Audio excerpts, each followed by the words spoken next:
vistakshanat.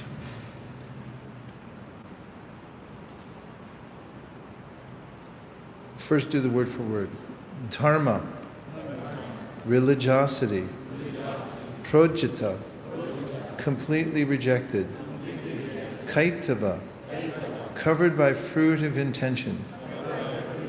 Atra, herein. Parama, the highest. Nirmatsaranam, of the 100% pure in heart. Satam, devotees. Vejam, understandable. Vastavam, factual. Atra, herein. Vastu, substance. Shivadam, well-being. Tapatraya, threefold miseries. Unmulanam, causing uprooting of. Shrimat, beautiful. Bhagavate, the Bhagavata Purana. Mahamuni, the great sage Vyasadeva. Krite, having compiled. Kim, what is. Va, the need. Parai, others. Ishvara, the Supreme Lord. Sadhya, at once. Shridi, within the heart. Avarudite, become compact. Atra, herein. Kritibhi, by the pious men. Shushrushabhi. Srila Prabhupada. Religion includes 4 primary subjects, namely pious activities, economic development, satisfaction of the senses, and finally, liberation from material bondage. Can you lift it up? Irreligious life is a barbarous condition. And down a little. Thank you. Indeed, human life begins when religion begins. Eating, sleeping, fearing, and mating are the 4 principles of animal life. These are common both to animals and to human beings, but religion is the extra function of the human being. Without religion, human life is no better than animal life. Therefore, in human societies, there is some form of religion which aims at self-realization and which makes reference to man's eternal relationship with God. In the lower stages of human civilization, there is always competition to lord it over the material nature, or, in other words, there is a continuous rivalry to satisfy the senses. Driven by such consciousness, man turns to religion. He thus performs pious activities or religious functions in order to gain something material.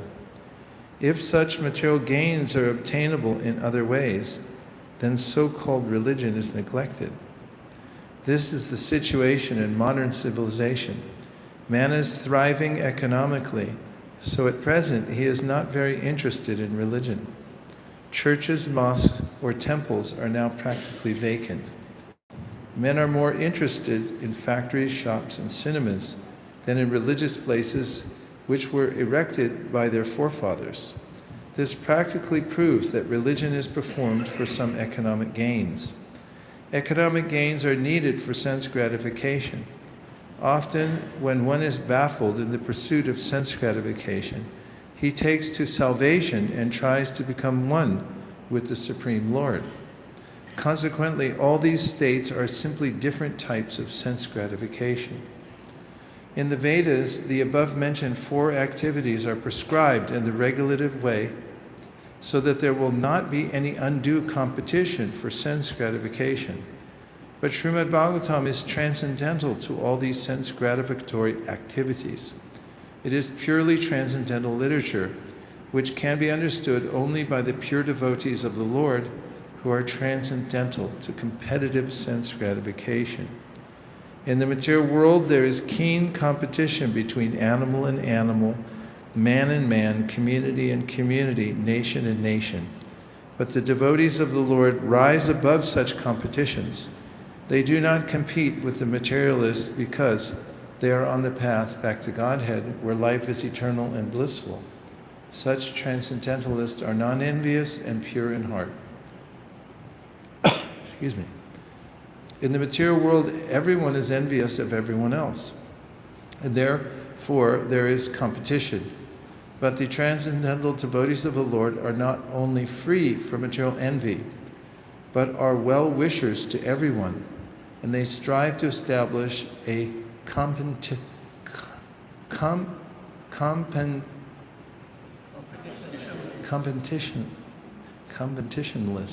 society with God in the center. The contemporary socialists' conception of a competitionless society is artificial because in the socialist state there is competition for the post of dictator. From the point of view of the Vedas, or from the point of view of common human activities, sense gratification is the basis of material life. There are three paths mentioned in the Vedas. One involves fruitive activities to gain promotion to better planets. Another involves worshiping different demigods for promotion to the planets of the demigods. And another involves realizing the absolute truth and his impersonal feature and becoming one with him. The impersonal aspect of the absolute truth is not the highest. Above the impersonal feature is the Paramatma feature, and above this is the personal feature of the absolute truth, or Bhagavan. Srimad Bhagavatam gives information about the absolute truth in his personal feature. It is higher than impersonalist literatures and higher than the Jnana Kanda division of the Vedas. It is even higher than the Karma Kanda division, and even higher than the Upasana Kanda division, because it recommends the worship of the Supreme Personality of Godhead. Lord Sri Krishna. In the Karma Kanda, there is competition to reach heavenly planets for better sense gratification. And there is similar competition in the Jnana Kanda and Upasana Kanda. The Srimad Bhagavatam is superior to all of these because it aims at the supreme truth, which is the substance or the root of all categories. From Srimad Bhagavatam, one can come to know the substance as well as the categories. The substance is the absolute truth, the Supreme Lord, and all emanations are relative forms of energy. Nothing is apart from the substance, but at the same time, the energies are different from the substance. This conception is not contradictory. Srimad Bhagavatam explicitly promulgates this simultaneously one and different philosophy from the Vedanta Sutra, which begins with Janmadhyasya Sutra, the Janmadhyasya Sutra. This knowledge that the energy of the Lord is simultaneously one with and different from the Lord is an answer to the mental speculator's attempt to establish the energy as the absolute. When this knowledge is factually understood, one sees the conceptions of monism and dualism to be imperfect. Development of this transcendental consciousness, grounded in the conception of simultaneously one and different, leads one immediately to the stage of freedom from the threefold miseries. The threefold miseries are: 1, those miseries which arise from the mind and body; 2, those miseries inflicted by other living beings; and 3, those miseries arising from natural catastrophes over which one has no control.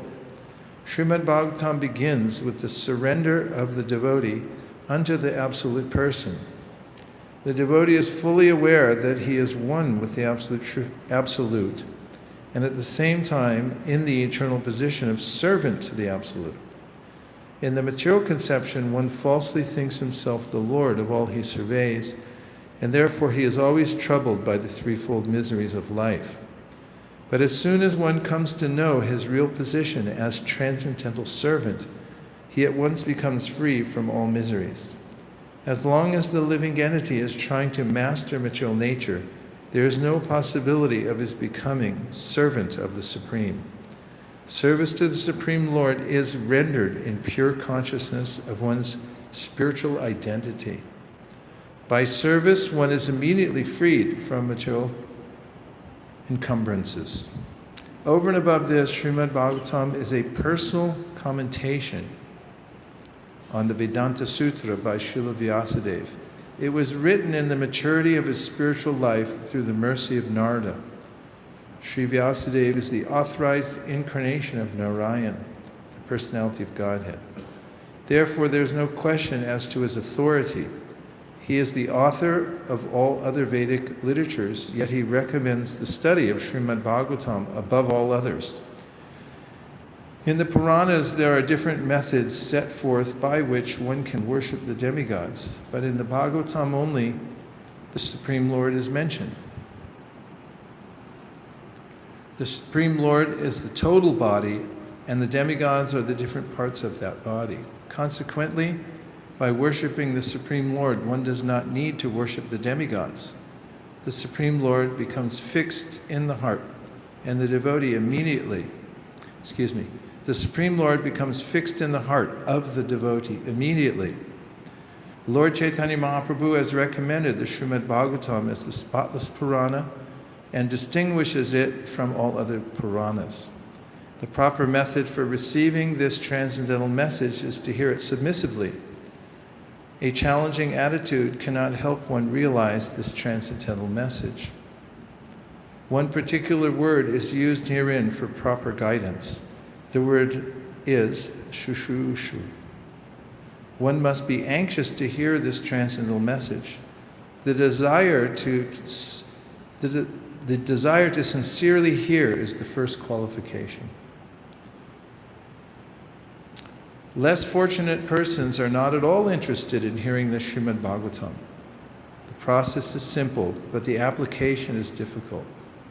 Unfortunate people find enough time to hear idle social and political conversations, but while invited to attend a meeting of devotees to hear Srimad Bhagavatam, they suddenly become reluctant. Sometimes professional readers of the Bhagavatam immediately plunge into the confidential topics of the pastimes of the Supreme Lord, which they seemingly interpret as sex literature. Srimad Bhagavatam is meant to be heard from the beginning. Those who are fit to assimilate this work are mentioned in this shloka. Quote, one becomes qualified to hear Srimad Bhagavatam after many pious deeds. The intelligent person with thoughtful discretion can be assured by the great sage Vyasadeva that he can realize the Supreme Personality directly by hearing Srimad Bhagavatam. Without undergoing the different stages of realization set forth in the Vedas, one can be lifted immediately to the position of Paramahamsa simply by agreeing to receive the message. We could say the Sanskrit together. Dharma projitakai,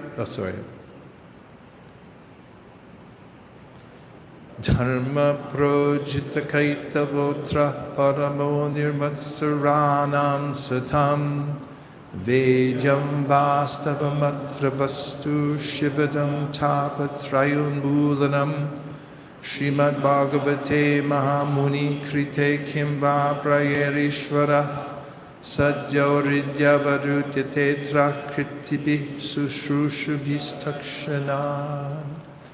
I first offer my respectful obeisances to His Divine Grace, A.C. Bhaktivedanta Swami Prabhupada, to all the previous acharyas, and to the assembled devotees.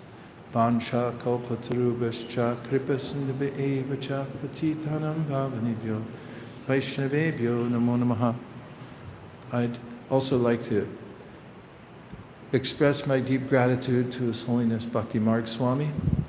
If it wasn't for him, I wouldn't be here in Toronto. He's perhaps the most affable devotee, actually person, that I've ever met.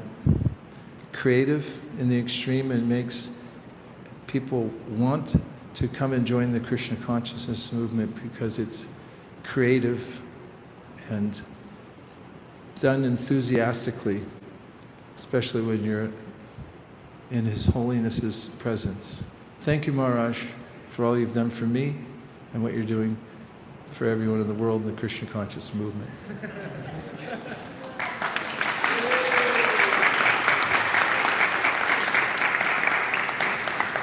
That's not perfunctory, that's from my heart of hearts. Thank you.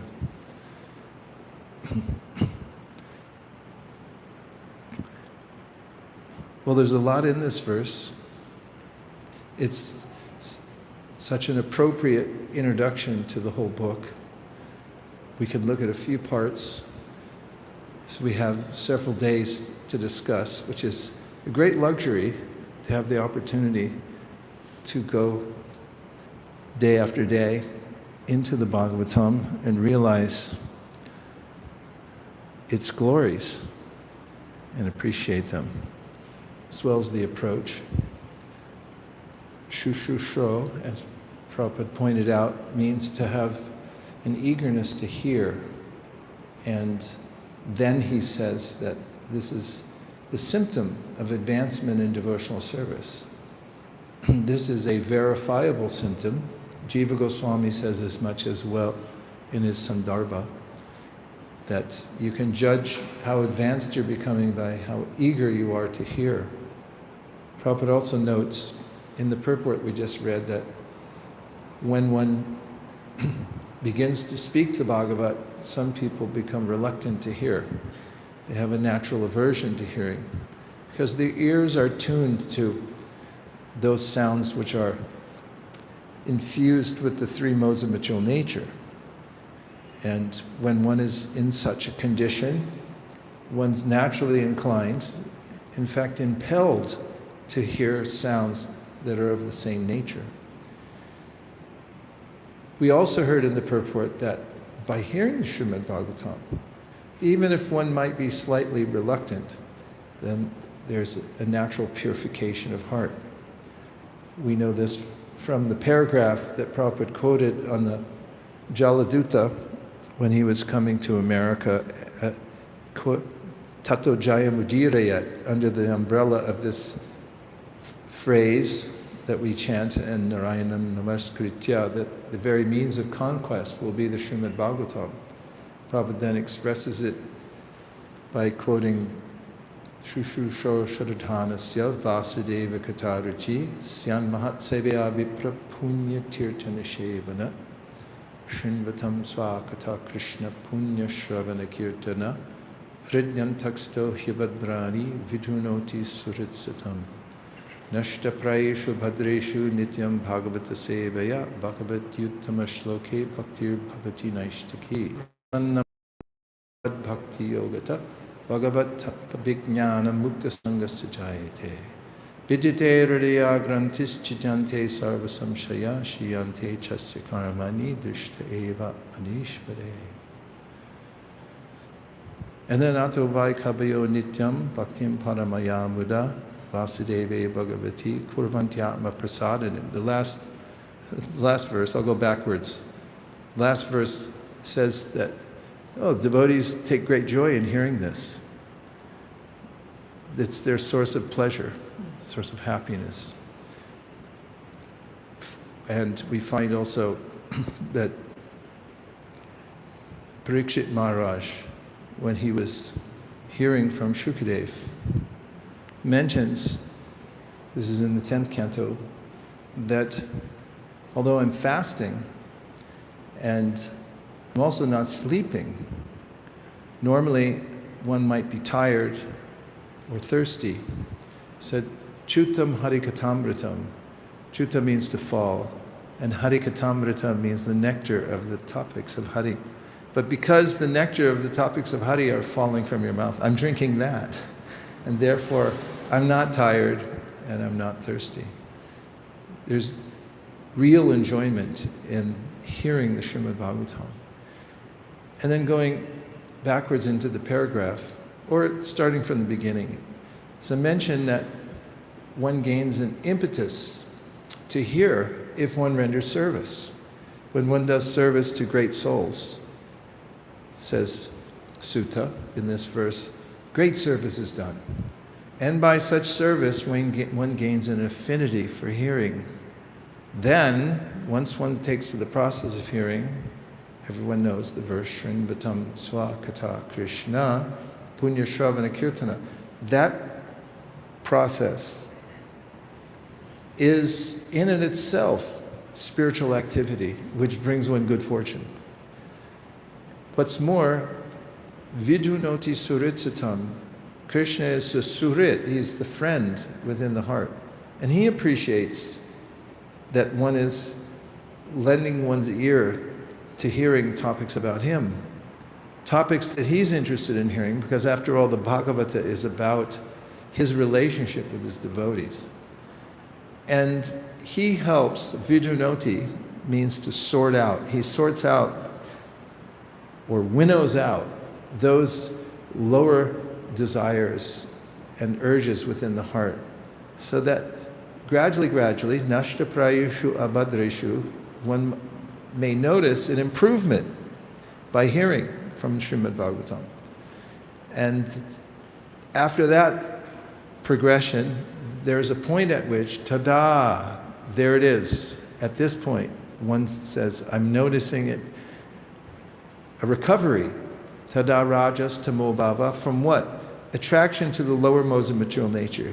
Hearing about those topics which are not related to Krishna. They're necessarily then connected to the modes of nature. Tada rajas tamo bhava kama lobha dayaschaye. And those are connected to the urges of kama, lust, krodha, anger, etc. One notices that they're no longer influencing me, the lower modes of material nature. This is a recovery from being influenced by the modes of material nature. And stitam sattve prasidati. This means that one becomes situated not in ordinary sattva gun, but in shuddha sattva, which means you're no longer touched by any of the lower modes of material nature. Tada rajas tamo bhava kama lobha dayasya cheta iter anavidam. Stita means you're situated there, you have a place to stand now in spiritual life. Sattve means shuddha sattva, prasidati. And prasidati is related to prasad, which means then you start to feel the mercy of Krishna descending into your heart. Then, evam prasanna manaso, the mind becomes happy. Prasanna. Evam prasanna manaso, bhagavad bhakti yogataha. By the process of devotional service, bhagavat tattva vijnanam, and you have realized knowledge. You become very clear the difference between Maya and Krishna. Anyadevahur sambhavad, anyadahura sambhavad. There's a difference between worshiping Krishna and worshiping Maya. You may notice this if you're engaged in devotional service in the assembly of devotees, appreciating to some degree the service and the hearing and the chanting. And then if you go out into the big wide world of Toronto, you may see people engaged in what they're usually engaged in and think, oh, this is still going on? That doesn't look so attractive. You can see the difference between the two. And evam prasanna manaso bhagavad bhakti yogata bhagavat tattva vijnanam. This is means you have direct understanding, realized understanding. Vijnanam mukta sangha sajayate. And practically at that point, one achieves this liberation. One is no longer attracted to the material world or impelled by the modes of material nature to embrace the modes.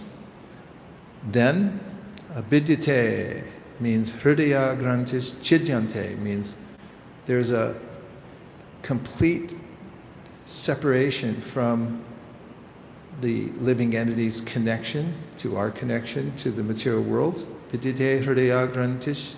There's a knot in the heart that's mentioned in the 6th canto of the Srimad Bhagavatam that keeps us here in the material world. Even if one takes self-help, you can go to the YouTube and find a million nuances on any topic of self-help. And you can take all those, 1 million classes. But somehow, at some point, you'll come back to your normal position in the material world by the force of the modes of nature, and you'll be disappointed. That's mentioned in the Bhagavatam 6th canto, where it is said that like a field, you can cut down, or even there's a fire that burns all the grass, but the next rain comes, it comes back up again. So similarly, one may notice that however one tries to position oneself in this world or outrun the bad qualities, somehow or other they spring back again. But vidyate hridaya grantis chidyante sarva samshaya. All of them are destroyed at the root. So this is the medicinal effect of the Srimad Bhagavatam. And I'll just mention one other thing, then we'll take some reflection. It's questions, be helpful. Kaitava. A kitava means a cheater, and kaitava means the process of cheating. So this is dharma projita kaitava.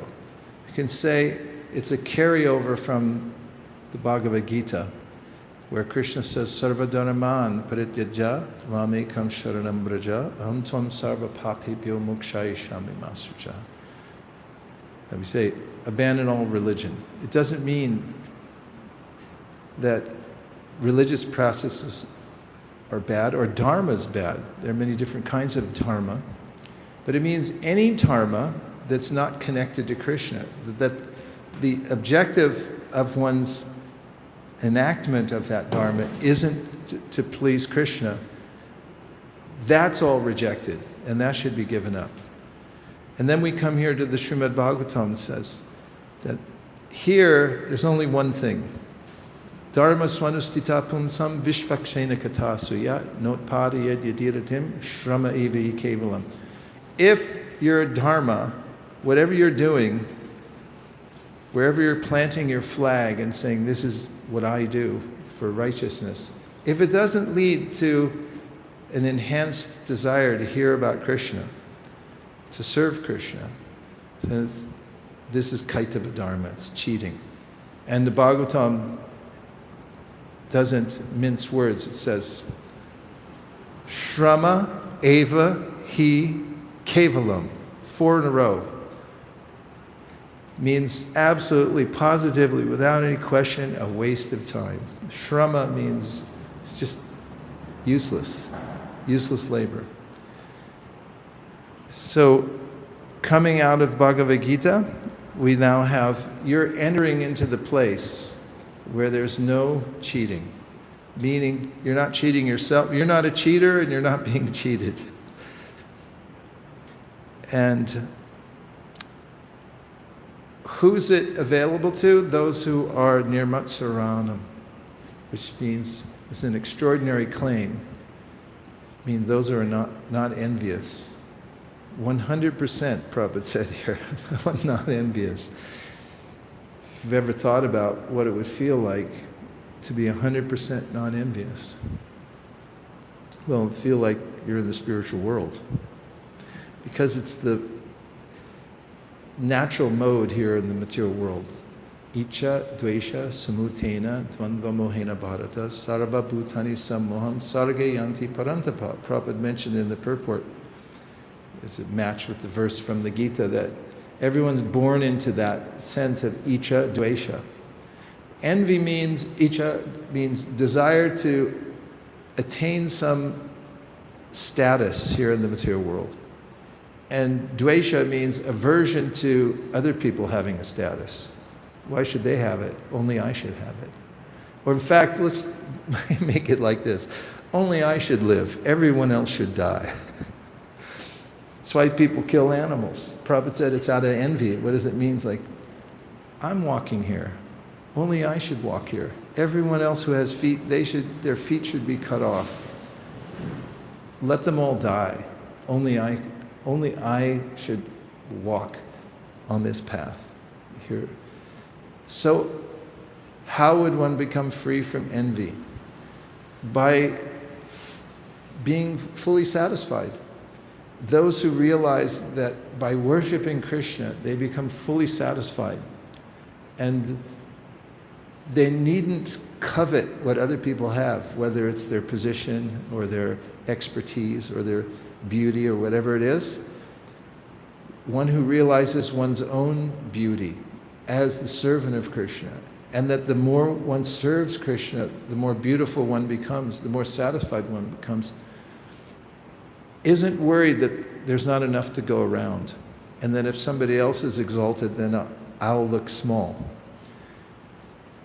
Nirmatsaranam, person who's categorically walked away from the material concept of life.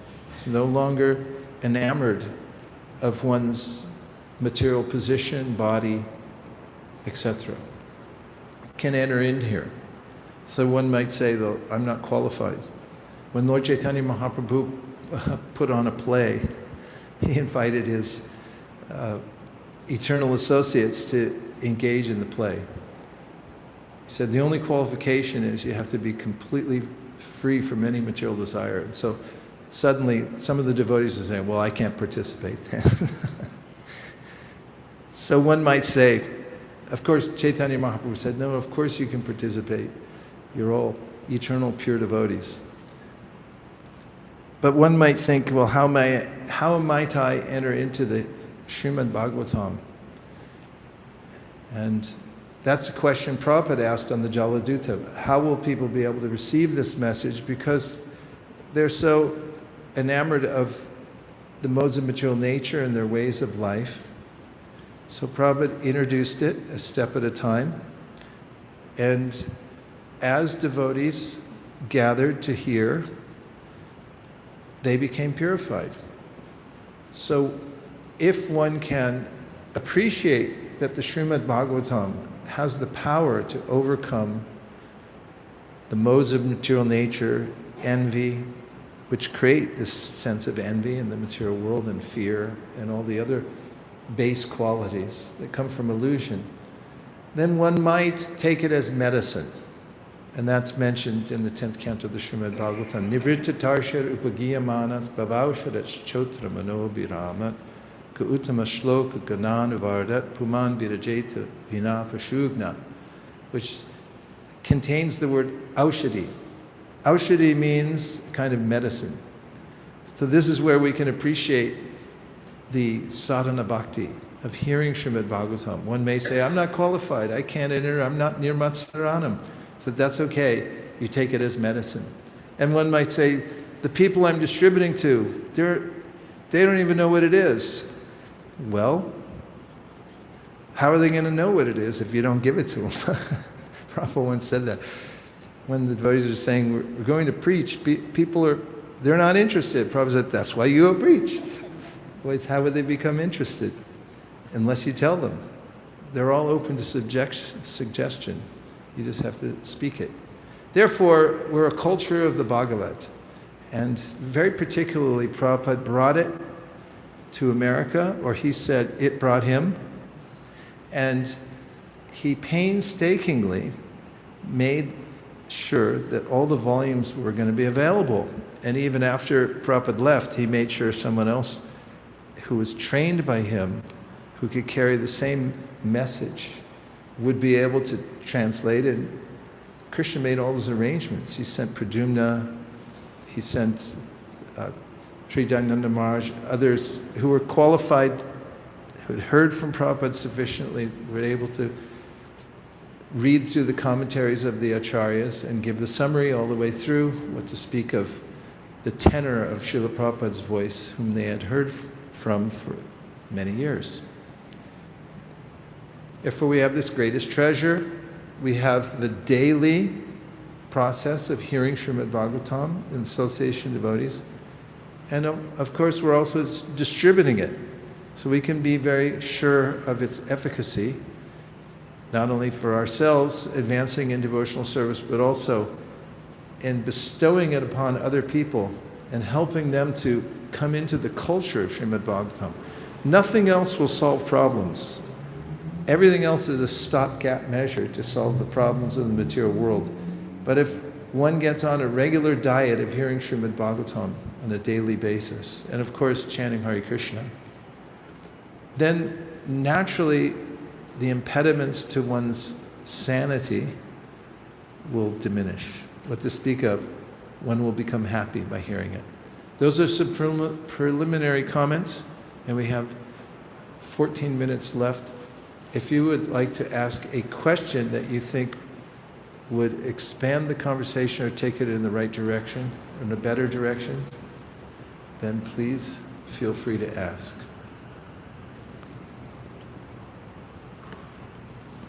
Okay.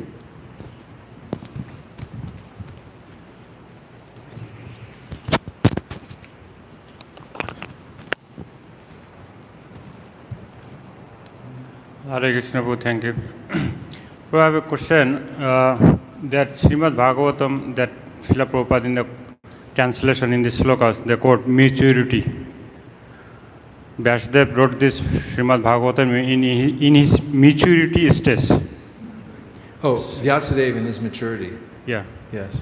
So, my question is like, how we can accept the other Puranas the Vyasadeva is written? So, how we can accept in our lives, day-to-day lives, like beside of Srimad Bhagavatam, how we can accept the other Puranas written by Srila Vyasadeva? Yeah, just because this is in its maturity doesn't mean that other Puranas that are in concordance with the Srimad Bhagavatam aren't valuable. All the Shastras are valuable in their own right. Even the Karmakanda section is valuable. That's why you find in the Upadeshamrita, Rupa Goswami says, Karmi pya parito hare prayataya vyaktim yayur jnaninas. He's talking of the hierarchy of those that are important and who somehow or other connected with Krishna. He starts with the karmis. And why are they good? Because at least they're following a process that's authorized. So all the Shastras, in fact, we say we don't blaspheme the Vedic literatures or literatures in pursuance of the Vedic version, because it's a huge project, the Vedas. It's meant to appeal to people in various modes of nature. There's 3 different kinds of Puranas for those in the modes of ignorance, passion, and goodness. But why? Because you have to start somewhere. And there are those that are particularly devoted to bhakti, and which are in harmony with the Srimad Bhagavatam. Shri Chaitanya Mahaprabhu Matamidam. What are the things Mahaprabhu said? He said, Ramya Kachidupasana Vrajabudu Vargena Vakalpita Srimad Bhagavatam Pramanam Amalam. Said Prema Pumarto Mahan.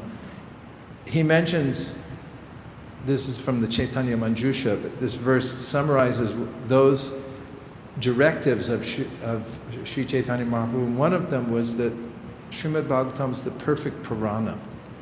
Now, how do we judge any other Purana? For instance, if you're reading the Mahabharata or something and you hear something that you can't find in the Srimad Bhagavatam, then we don't accept it. Or other Puranas, we may find points that aren't in the Srimad Bhagavatam, so we don't accept them. But we do accept all those things that are in accordance with the Srimad Bhagavatam. It's the ultimate proof of everything, and it's the ultimate authority on everything, as accepted by Chaitanya Mahaprabhu. Yes, Maharaj.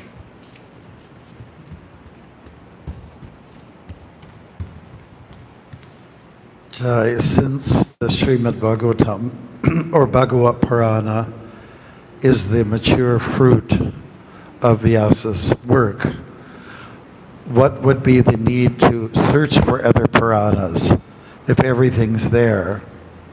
I mean, time is limited. Who's got time for all the Puranas? Honestly, so that's just a natural question or follow-up that would, and a comment. You know, I guess want to go to Rasa time. Bihari Lal's? Pardon me? Definitely bizarre. It's the biggest small bookshop in the world. You go in there and you just keep going up one floor after another. Do you have this? Yeah, it's up there, 3 floors up. Yeah. Yeah, well, this is stated in the, what need is there for any other scripture? It's there in the verse. And I once asked Sri Dayana Maharaj, which version of the Mahabharata should I read? Because he was translating and giving talks on it. He goes, don't read the Mahabharata, just read the Bhagavatam. I was like, okay, that's a lifetime occupation if you want to read the Bhagavatam. Just read, study, go deeply within the Bhagavatam. However, of course, our acharyas quote from many different Puranas. And that's the point I was making when these, and the question you asked, Prabhu, about what about the other Puranas? They are quoted, and they're valuable points made about pure devotional service in various Puranas. And when they jive with the Srimad Bhagavatam, then we accept them. Yes, Maharaj.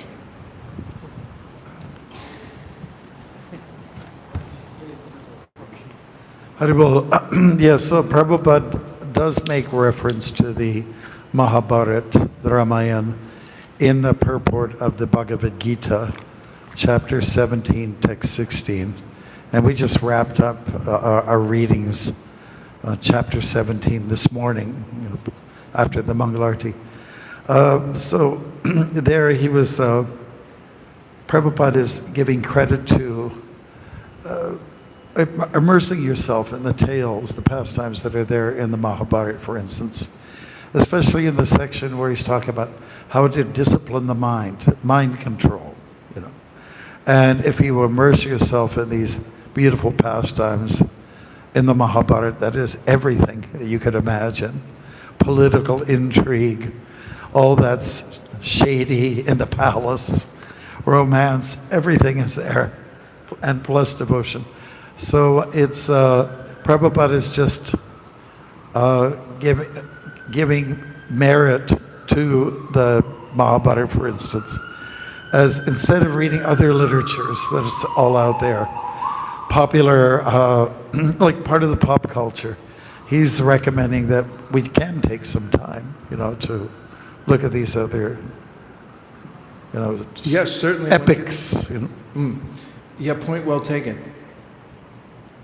There are many, many versions of the Mahabharata, and they've been interpolated. There's a South Indian version, there's a North Indian version, there's this version, that version of the Mahabharata, because over time people have interjected things into the Mahabharata.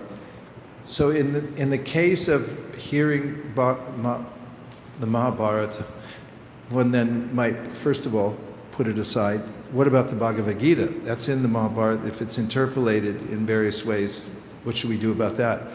It's been protected because every acharya has commentated upon the Bhagavad Gita, and therefore it's been left in pristine state. It's one part of the Mahabharata we know is not interpolated.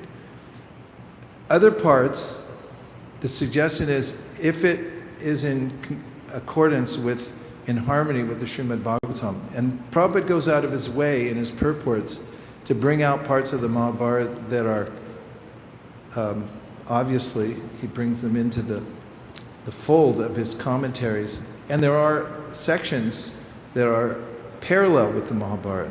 That was the meaning of it's all there. And in the case of the Mahabharata, my question of which one should I read, it's like, if you read the Bhagavatam, you're going to get most of the other things anyway. But then, if you do read the Mahabharata, be sure to corroborate whatever seems to be slightly different with the version of the Bhagavatam. That was the extended point of that, not just don't read the Mahabharata. Is that acceptable? Yeah, why not? Okay. All right, Kevalabhakti? I didn't look over here. Okay. 1, 2, 3. And short answers. 4. Yes. Thank you for the class and welcome back to Toronto. Srila Prabhupada in the purport talks about competition. I had a question about that. He mentions animal versus animal, human versus human, nation versus nation, and that devotees rise above such competition.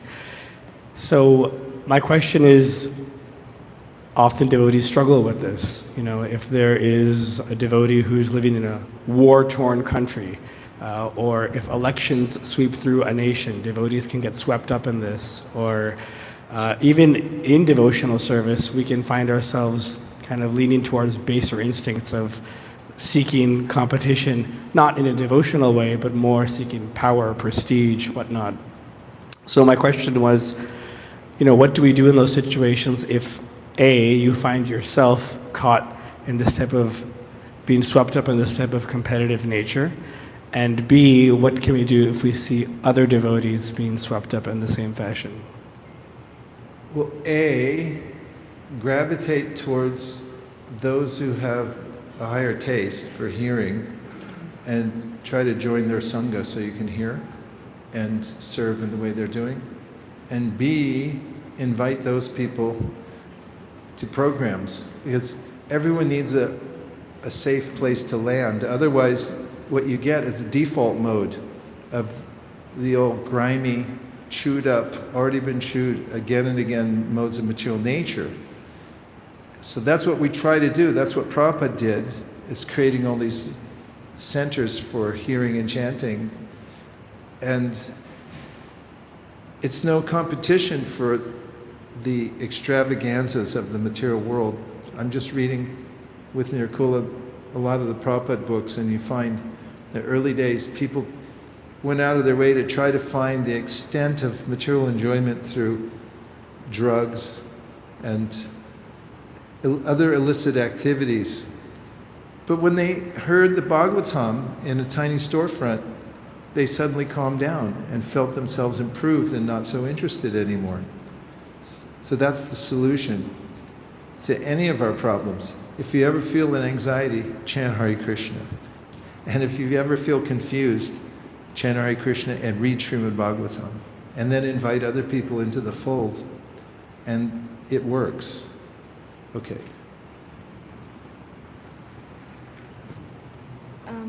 Hare Krishna. How can we identify if our devotional service has subtle material motivations, Kaitava? It's helpful to have mentorship with those who are more advanced than oneself.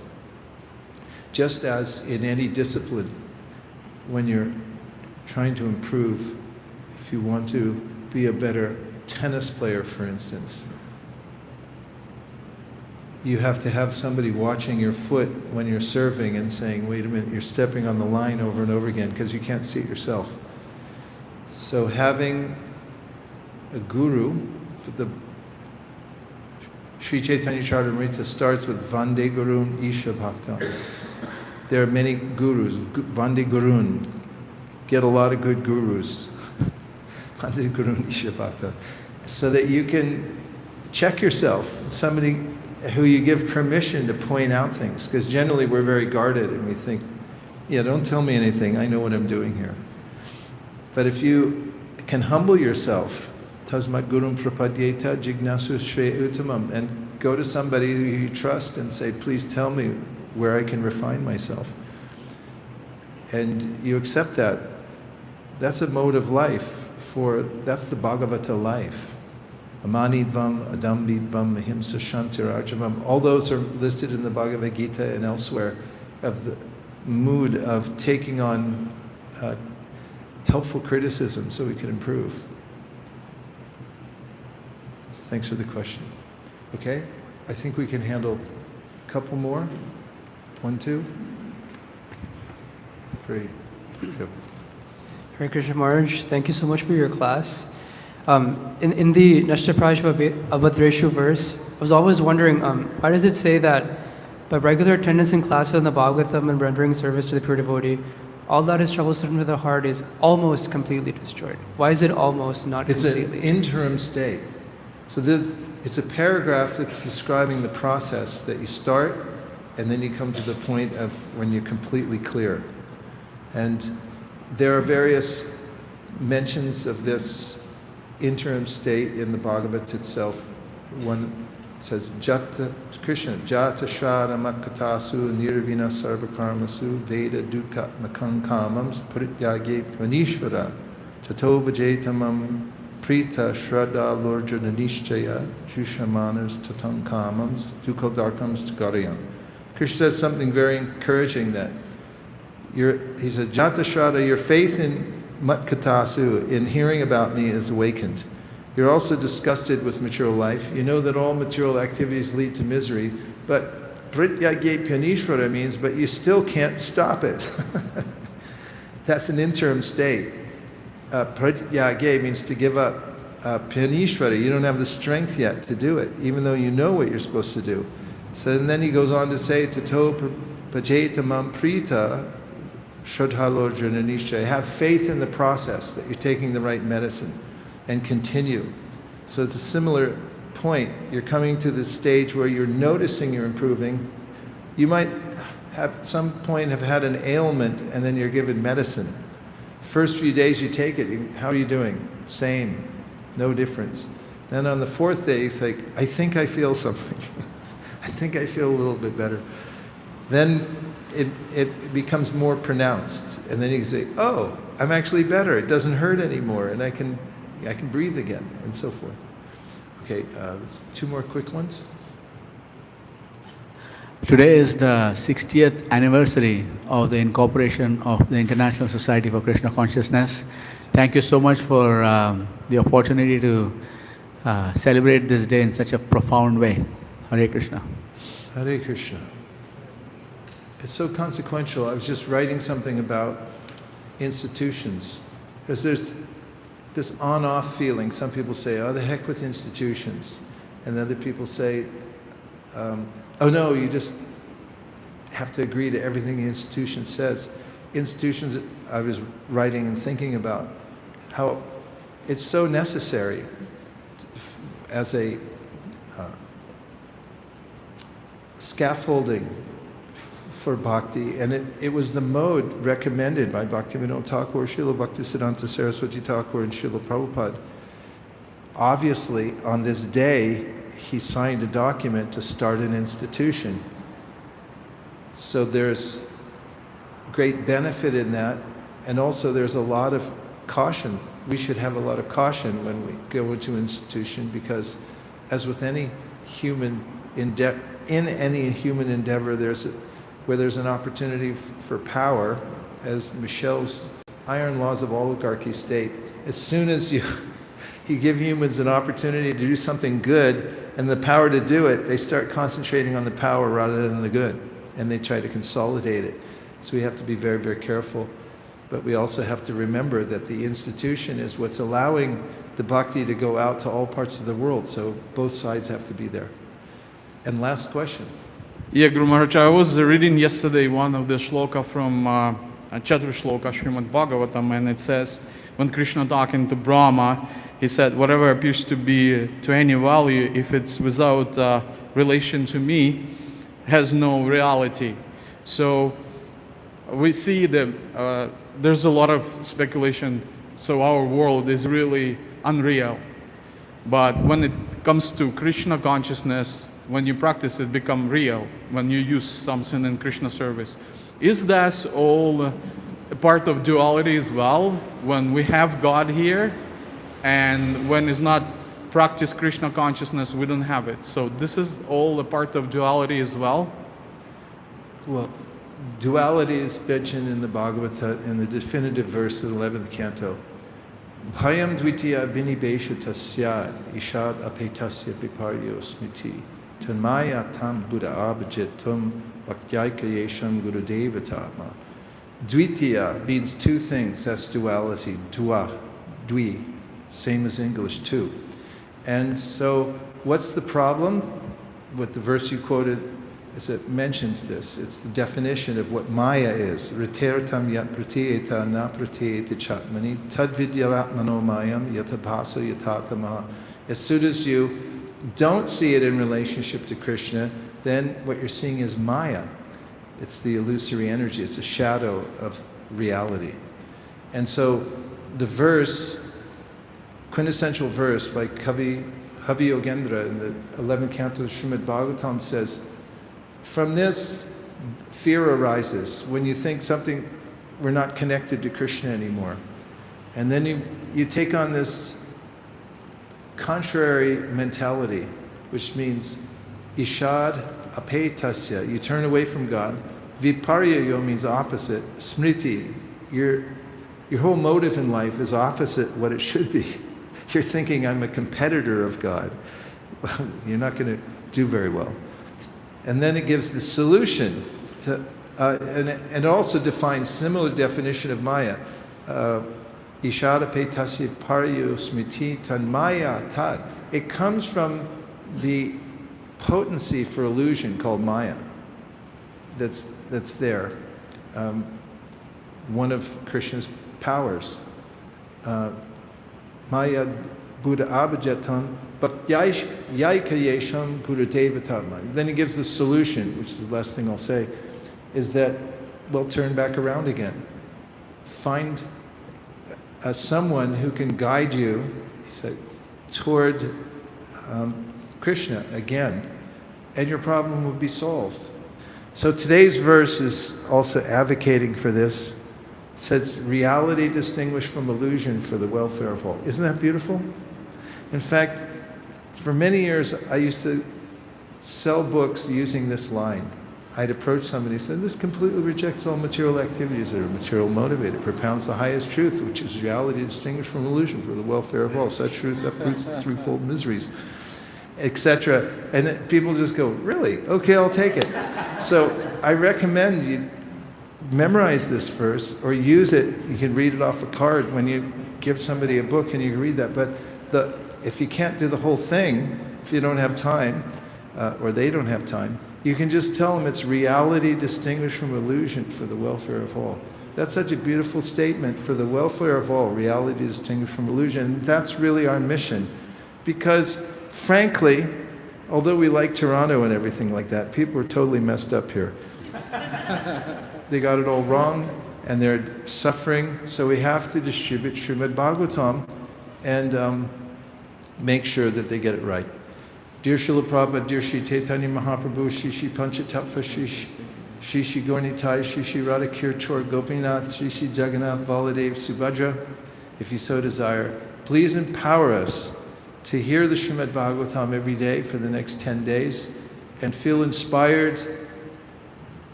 and have compassion in our hearts for the fallen conditioned souls of Toronto. May we inundate the city with sets of Srimad Bhagavatams, both in print and digital, door to door, store to store, institution to institution, person to person, and everyone, at least everybody in the congregation, both print and digital, and the large size print and the small size print for their house, and one in every room.